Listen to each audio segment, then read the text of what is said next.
Okay, and we are back for part 2 of the tutorial on how to operate the iRTTCS.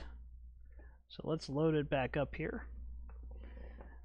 We had a problem with the previous version where when I would hit the start automated sync, it would have a failure, but this is now working correctly. So we're going to show how to work the actual program. So at this point, you have everything installed. You have created a season in your favorite car folder in your master database, and now you want to make it sync when you join an iRacing session. So what we're going to do here, we're going to go to the 2007 Cup that I've created, this roster with these paint files, and I'm going to demonstrate how this will work. Make sure trading paints is off. It is. Let's go ahead and load up this Charlotte session. And we're going to go and look at our paint folder here for this car. And this is for iRacing. So iRacing right now has no paint files to see because there's nothing in it. So when this loads up, it's just going to show our blank default iRacing cars, which is fine. And then we'll be able to show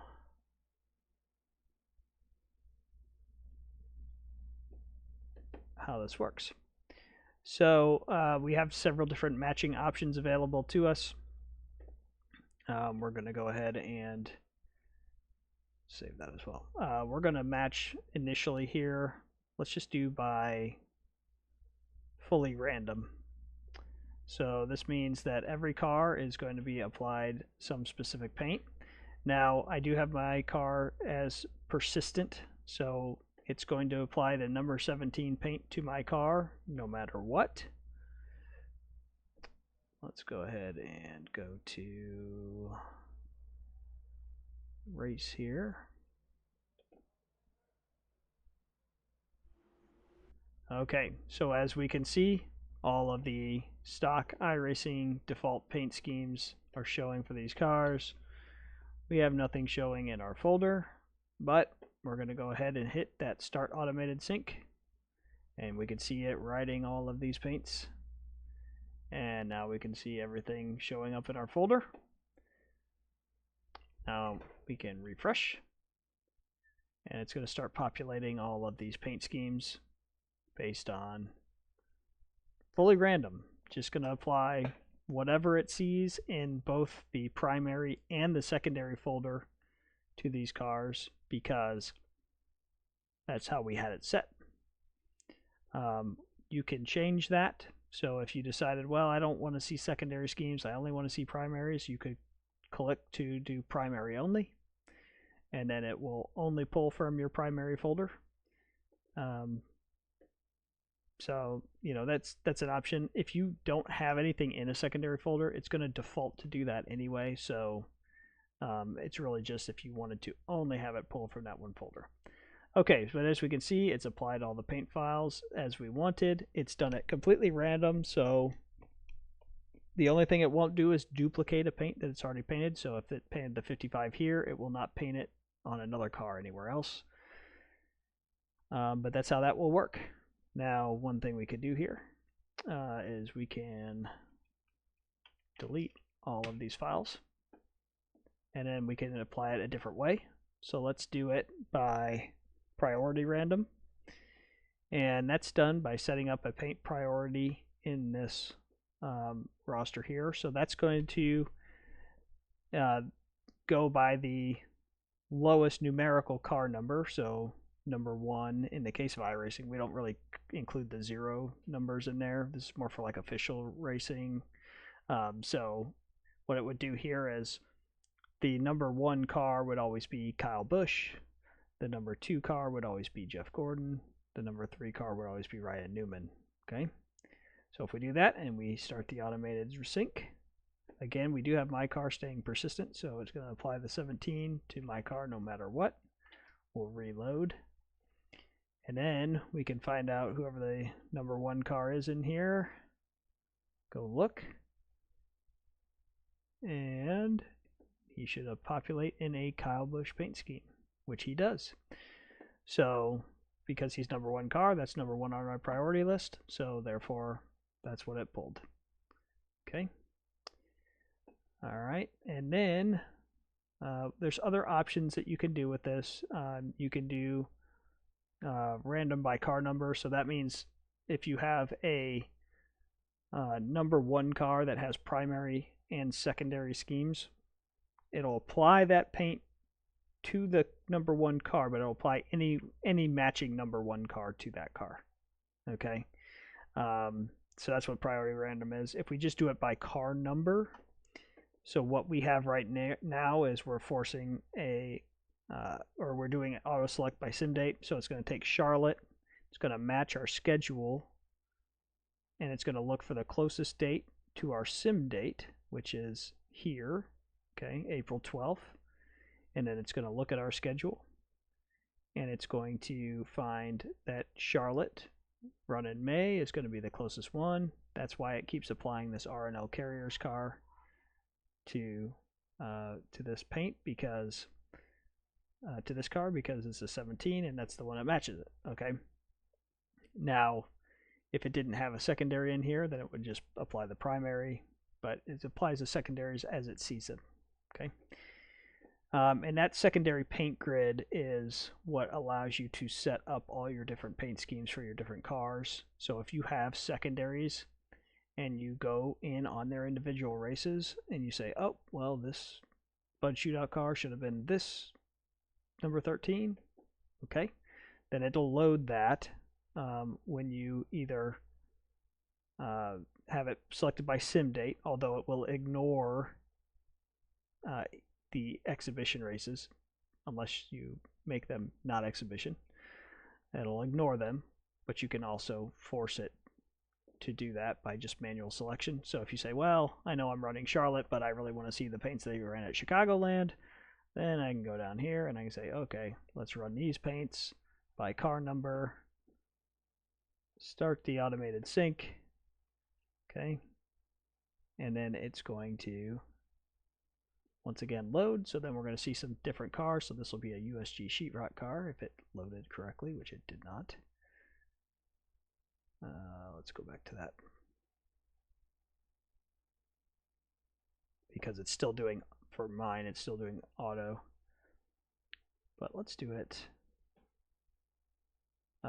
without keeping my car persistent. Let's try that. See if that'll work for us.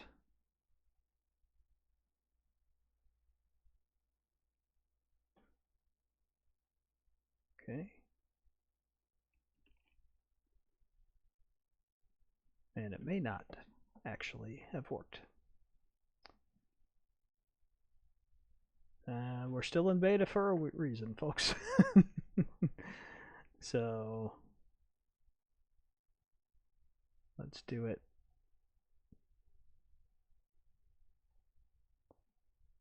Well, let's try it by Force Global.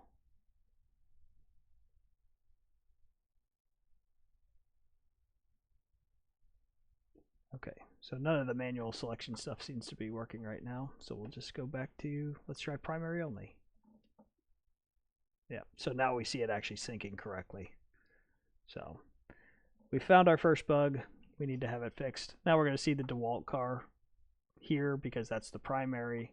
So all of these will be primary schemes. They won't get any secondary schemes if they have them. In the case of the 1 car, I don't have a number 1 car in my paint database, so it's going to just stay as what it was.